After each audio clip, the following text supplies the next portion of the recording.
Moving beyond survival mode, building trust and integrity in yourself and the marketplace. Survival mode breeds a mentality that focuses on the present rather than the big picture. Nipsey Hussle. Hello, and welcome back to the Mind Your Business Mentor podcast. I'm your mentor and your host, Stephanie. Today we'll be talking about survival mode as it relates to both life and business. Whether it's dealing with a personal crisis or a setback in our business, we've all been there at some point or another. But the question is, how do you navigate through these challenges and still come out on top? We will address that as we discuss how to move beyond survival mode and build trust and integrity in yourself and the marketplace to get what you set out to obtain. I'm excited about this episode. This episode is special to me. This episode was inspired by one of my virtual mentors, Nipsey Hussle. Rest in peace. I heard him say something about survival mode during an interview. And when he started talking, what he was saying was making a lot of sense, but there was something in my mind that I kept tripping up over. It's like a majority of me was like, yes, exactly, exactly. Then the other part was like, wait, hold on. Because I knew I had heard a different side of survival mode. So, as a refresher, the quote is survival mode breeds a mentality that focuses on the present rather than the big picture. Nipsey Hussle. There are two different schools of thought on survival mode. Now, the first school of thought is that survival mode is necessary in certain situations, such as during a time of a crisis or extreme stress. In this view, survival mode is a way to cope with difficult circumstances and can help an individual get through tough times. Those who have this school of thought argue that, survival mode can lead to resilience and strength in the face of adversity. The second school of thought is that survival mode can be detrimental to long term success and happiness. In this view, survival mode can create a mindset that is focused only on short term survival rather than long term growth and development. Now, those who have this school of thought, such as Nipsey, they argue that survival mode can lead to a cycle of stress, burnout, and limited opportunities. They believe that it is important to move beyond survival mode and focus on creating a vision for the future and taking intentional action to achieve it. Which school of thought do you subscribe to? So remember when I told you my mind was tripping up? Well, what it was really doing was asking this question. Which school of thought do you subscribe to? See, because I can see both sides. I can see how being in survival mode can bring out the best in you, where you step up to the plate and you handle your business and so on and so forth. And then I see how what Nipsey said in regards to being in survival mode, you have short-term vision. You can't see past today. You can't see past the moment. And the consequences down the line or the missed opportunities in the future are irrelevant. You're just trying to get through the day. So I say again to myself, which school of thought do you subscribe to?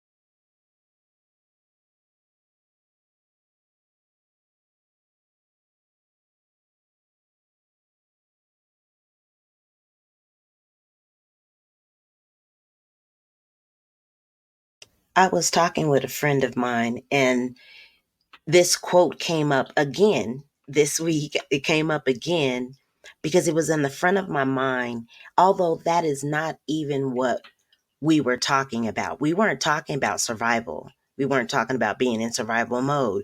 We were talking about, I couldn't think of the word at the time, but now it's coming to me. We were talking about plateauing. You know, when you're striving to get something done, you are pushed and encouraged by the leaps and bounds that you're making because you're coming from such a low place. At least that's how I can describe my situation. You're coming from a low place, so there's no way but up. And because there's no way but up, or I mean, you can stay stuck, but that's not the goal. The goal is to, you're in survival mode and you're trying to change that situation for yourself. At least that should be the goal, which kind of hints to which school of thought I subscribe to.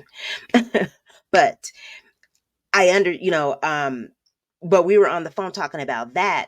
But when you start doing well for yourself, so here's the basis of the conversation. You start doing well for yourself, things are drastically different than what they were a while ago, 12 months ago, 14 months ago, whatever it is. But you don't feel like you're getting anywhere. You don't feel like you're moving, or you don't know which way to move. What is the next move? Because you need to continue making these leaps and bounds. And the more you progress, the harder it is to visualize or to see the leaps and bounds. And I'm not saying you as the person that has a vision for their life. I'm saying from that, somewhat from the outside looking in, meaning that you're, uh, what am I trying to say? It's harder to see large leaps and bounds when the scale is larger. Even when you're doing something tremendous, now that you have grown horizontally and vertically, it just doesn't show up as much because you're working in a larger container, if that makes any sense.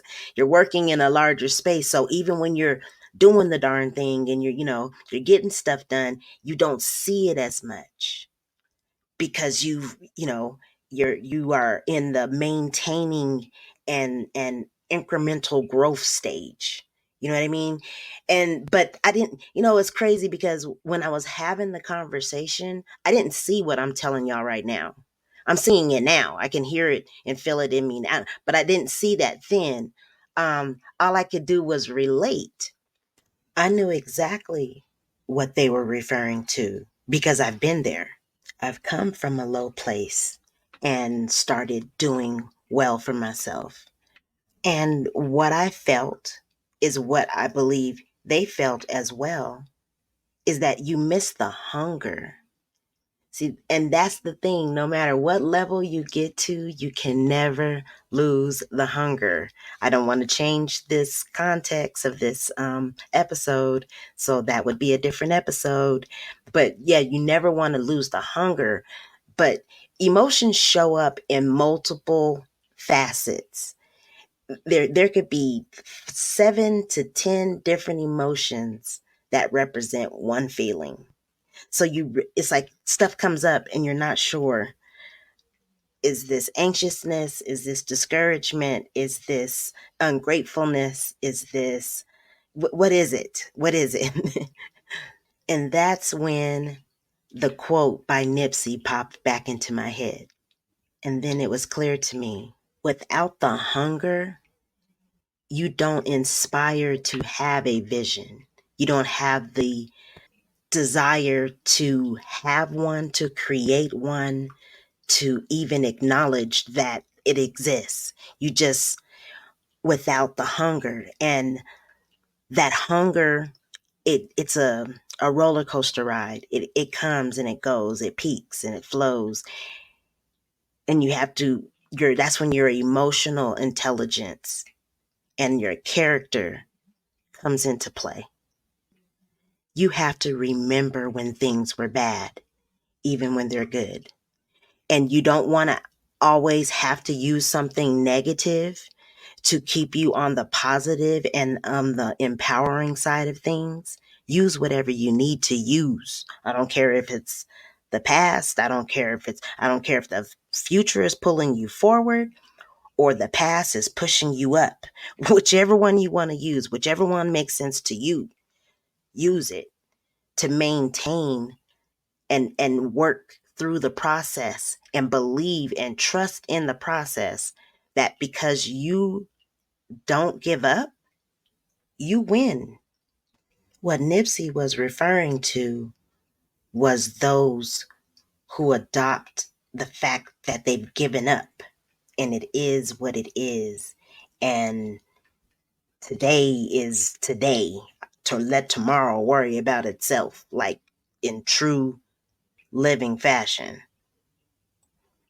That school of thought blocks you. It stops you. It puts limits on you where limits really don't exist. And I'm grateful that I lean toward the other school of thought. I'm not being biased just because Nipsey said something. I'm serious. I'm very grateful for the other school of thought because I would probably just implode if I wasn't progressing. I want to progress, but I also, at some point, I also wanted to progress holistically. I didn't want to make any sacrifices. I wanted every area of my life to be good and to feel good. And it's hard to get there if you are in survival mode on the first school of thought, which is that it's necessary and that it will build strength and resilience. I do believe that part, that it can provide strength and resilience, but it can't stop there. That strength has got to help you pull you up to a different level, a different layer, because sometimes going up is not always what we want. Sometimes we just want to go out. There's two different directions we can grow: vertically, horizontally. and but the growth is necessary. If you're not growing, you're dying. I hate saying that, but it's, if you're not growing, you're dying. You're stagnant, waiting to die. And that's a very uncomfortable feeling. So the school of thought that I subscribe to is the second school of thought, which is survival mode is not the state that you need to be in. You need to be on the MYB lifestyle stage. You need to look at every area of your life, assess it where you are right now, and start putting a plan together for where you want to be in the future, and have a hell of a lot of fun doing it, because you are creating your own destiny. You are creating your own outcome. You're taking responsibility for your own outcome. So in conclusion, moving forward beyond survival mode and building trust and integrity in yourself and the marketplace is essential to achieving your goals and dreams. It's important to focus on the bigger picture and think about your long-term goals while also building a solid foundation for success through trust and integrity. Take some time and reflect on which school of thought you subscribe to, or on whether you're in survival mode right now, or if you're focused on the bigger picture and the long-term goals. Identify areas where you can build trust and integrity within yourself and in your business, and take action, getting you closer to your bigger picture, which I like to call a vision for your life. Working toward your vision is you minding your business. Thank you for listening to the Mind Your Business Mentor podcast. I truly do appreciate it. I do. I do. And if you enjoyed this episode, please like, subscribe on your favorite platform, share, and leave a comment. I really want to know what school of thought you subscribe to and why. And I would like to know what you thought about this subject matter. Have you ever given it any thought before? Am I the one that's behind the ball? But no, let me know if you like the episode, and let's talk. Let's talk. Don't forget to join our NYB lifestyle community by visiting us at themindyourbusinessmentor.com and completing the NYB life assessment that's found on the homepage. You'll receive more tips and insights on building a life and not just a business. So to close us out, I do have advice. I have to have advice. I'm a mentor. So, my advice is for you to keep your eyes on the big picture, aka a vision for your life. And the best way to do that is to mind your business.